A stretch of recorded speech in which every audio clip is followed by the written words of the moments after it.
getting taken away or banned. This is a 100% win rate on a Paquito. Picked once. Played by Dyren, none other. In the group stage. Again, in the EXP by RRQ.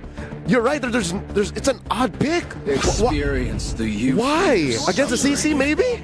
I pretty agree with Tlph. Why do you pick Paquito so early?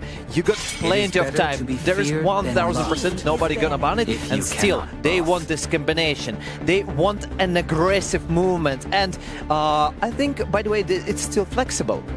Yep, still pretty flexible, but looking at the bans here coming in from Team Liquid, banning out the Amon, it looks like they're thinking this Paquito is going to the EXP and Boxa is going over to Rome, so they're really looking at TNZ as probably going to be one of the main carries for the team.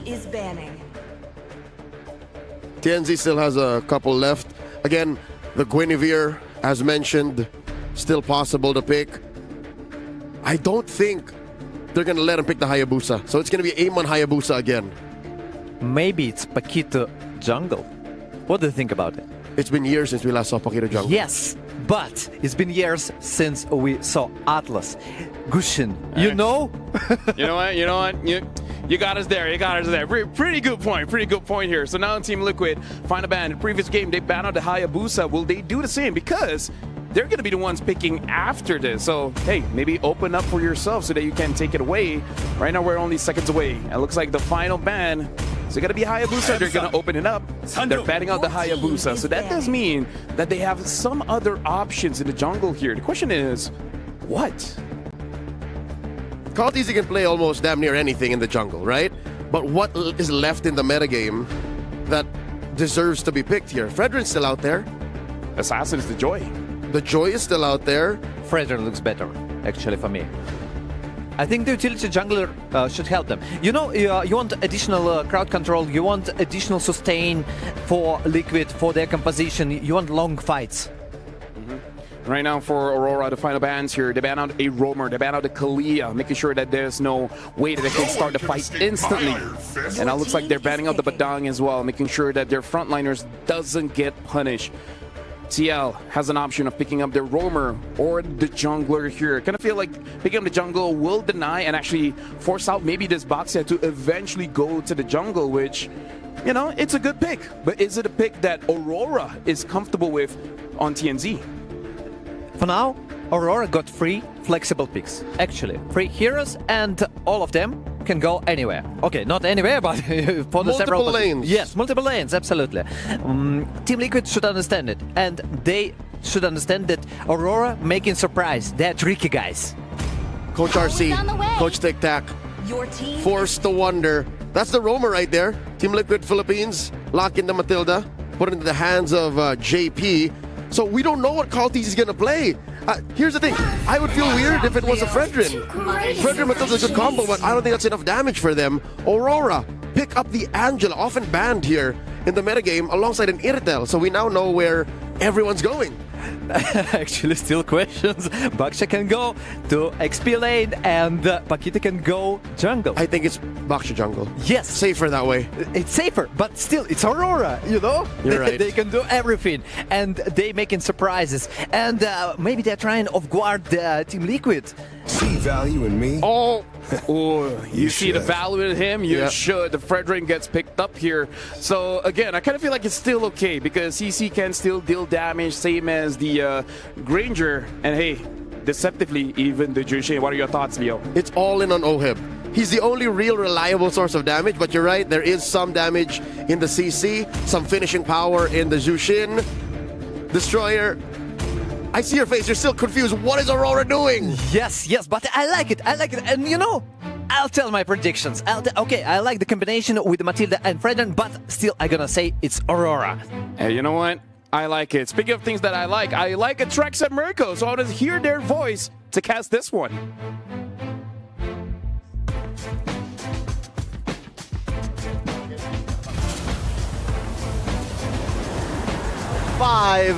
Tlph up 1 game. Now, Mirko, Tlph's draft, we both kind of decided it's by the book, it's textbook. They're coming in this series very, very clean. But what about Aurora? Hey, this this is technically also a very like meta draft. It really depends on how you see the meta, all right? Baksha, Angela, Irithel, this has been a thing for the longest time, terrorizing our ranked games. For you guys back at home play ranked games, you know how terrifying this composition is.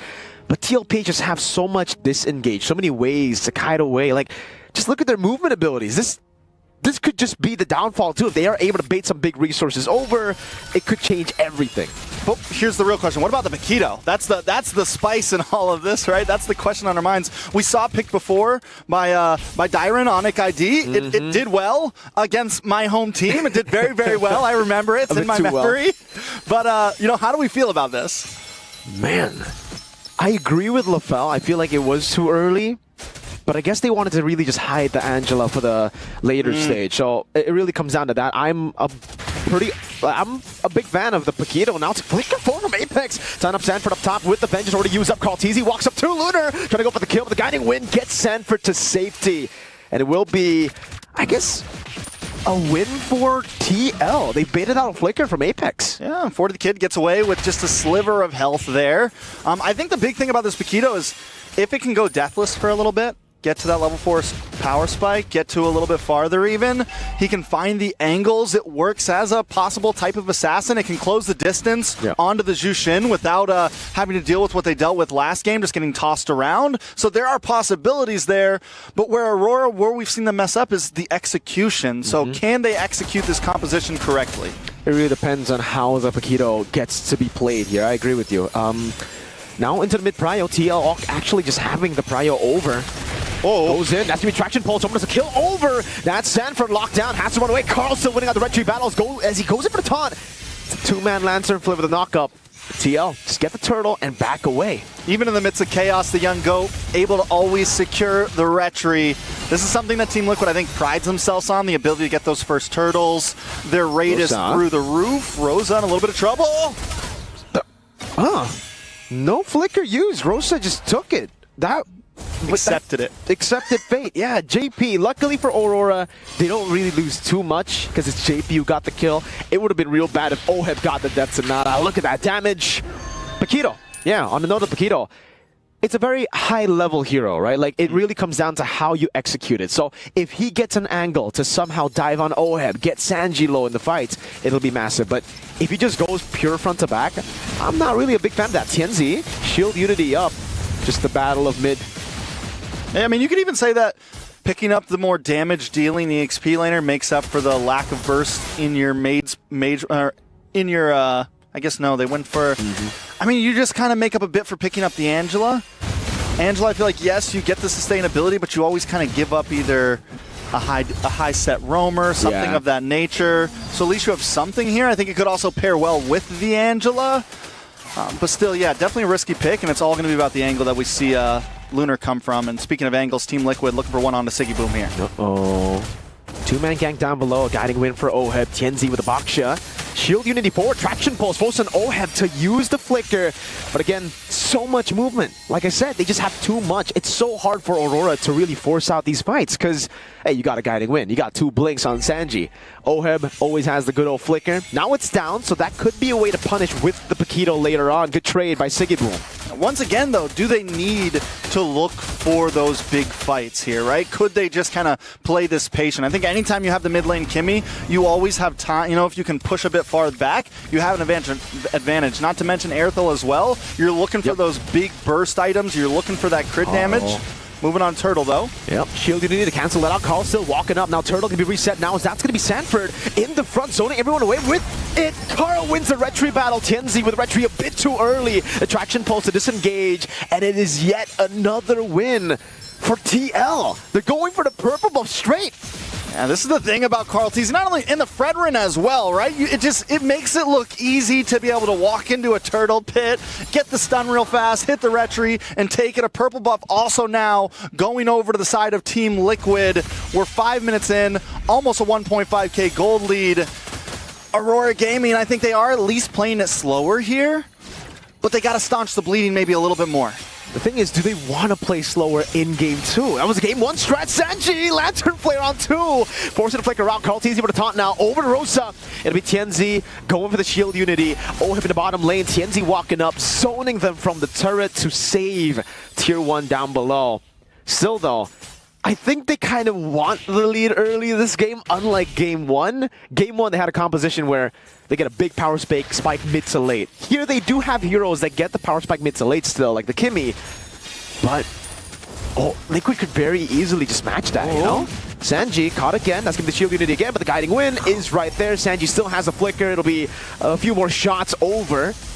There's really just no risk. JP still has guiding wind, gets away. Oheb shoots him down. Too much disengaged, Trex. Yeah, there's just no way to catch them right now. And this is something where I think the burst damage of the Paquito could help, but Lunar is stuck in EXP lane right now. He cannot leave at this moment. And we have seen Sanford at least able to rotate down a bit, but I don't think we've seen enough from Lunar. So we're coming into third turtle, and I think this is where it's really going to be crunch time, especially once we get to minute 8, first Lord time. If Aurora Gaming doesn't make something happen then, it could really spell trouble for them. It's tough for Aurora. They're looking for anything they can find.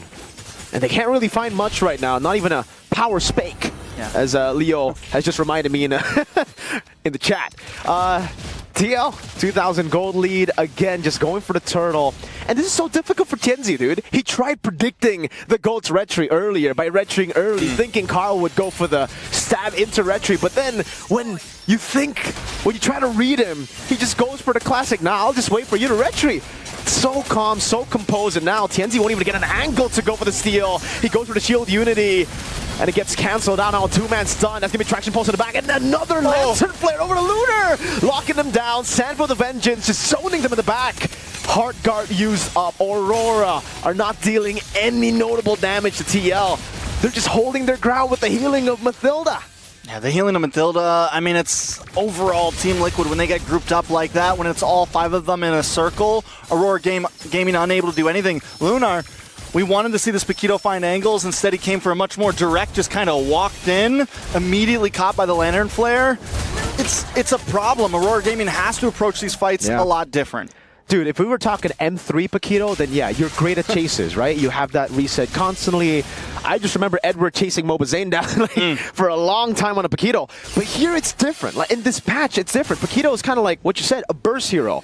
If you use your second skill twice, one time to get range, you're really not outputting the maximum amount of damage you would want. Carl forcing the retry from Tianzi, even though he doesn't have his own retry, just zoning them in the back again. 2-level lead on a Fredrin against a Baksha. Trex, a Baksha should always be ahead of a Fredrin, like usually in normal conditions. The fact that the Fredrin is 2 levels ahead and Tianzi can't even get in his own purple, it just gets tough. No retribution on Carl. Lord, on the back, forcing a flicker out from Rosa. Tianzi already has the hard guard, and Tlph are just looking at him.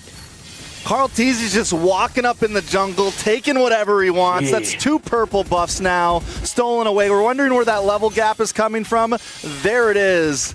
And then, I mean, Carl Tlph, he is able to match up with the speed of Tianzi a bit because of the Matilda, the rotations. They've gotten every single turtle. They're taking towers.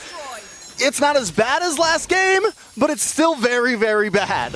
I think it's actually worse in a way, Trex. Oh no! Because at least game 1 they were able to get first blood early. They had some win conditions. Here their plan A is completely gone, and I don't know what plan B is. Last game they had a plan B at least. They had a Moskov, Kimmy, and a Joy that could scale up. There's that cope always to just say, hey, we're scaling, man. Just wait for 20 minutes. But this game, you wait 20 minutes, it'll end up being Team Liquid with the range, with the damage, with the disengage again. Like, it's just really tough, even if Aurora force a fight. Tlph can just say, nah, fam. Nah, fam. I feel it. I feel it, fam. Yeah. But I mean, yeah, it's tough. Aurora Gaming. Because here's the thing, too, is they have no big crowd control, no big way to make, like, a big set. They don't have, like, that big comeback opportunity play to lock everyone down and make us all go, whoa!